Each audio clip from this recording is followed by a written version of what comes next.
Okay, day 106, part 2, and this is the International Atomic Energy Agency. This is the agency that tracks nuclear waste as well as nuclear material.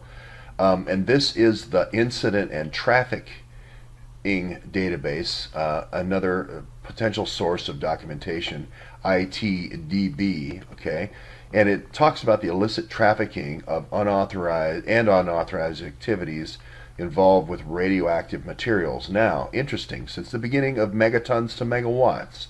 Megatons to megawatts starts in 93 and goes to about just 2015.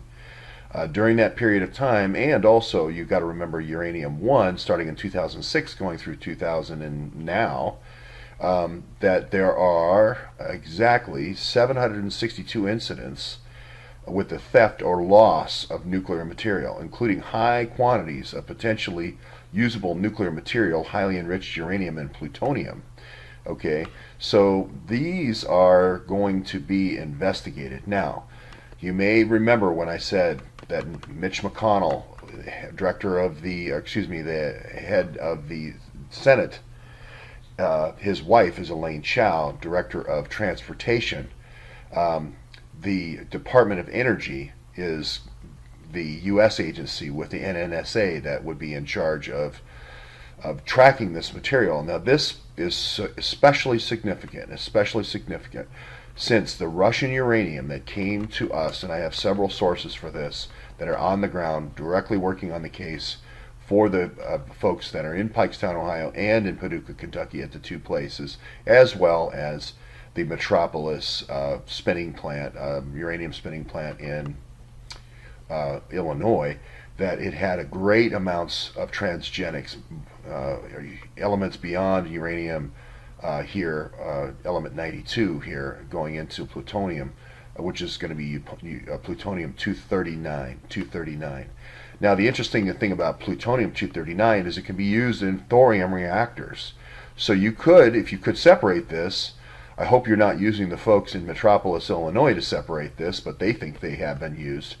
You could use this in thorium reactors and build up a base of thorium reactors and then dump the rest. Now, here is the part of the story that has not been told, but I believe it will be told soon. That many independent 8A firms with set aside business from the different GSA and Small Business Administration received contracts for disposing of this waste. And many of the firms did not have accounting of the correct disposal, especially around the Paducah, Kentucky area. And that's going to be especially significant because this material also can be used in fracking, which there's been an incredible amount of fracking, as everyone knows, in Ohio, West Virginia, and Tennessee. And a tremendous amount of this can be used in leaching uranium, like in the Lavoy-Finicum case up in Oregon, and also the Bundy case down in Nevada, as well as in Utah, and many other places where we just don't know, where there's been large national parks established.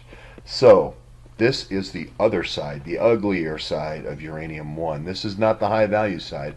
This is the waste side, but this is acidic material, a lot of hydrochloric acid, sulfuric acid, so forth. Great for leaching, terrible for the environment.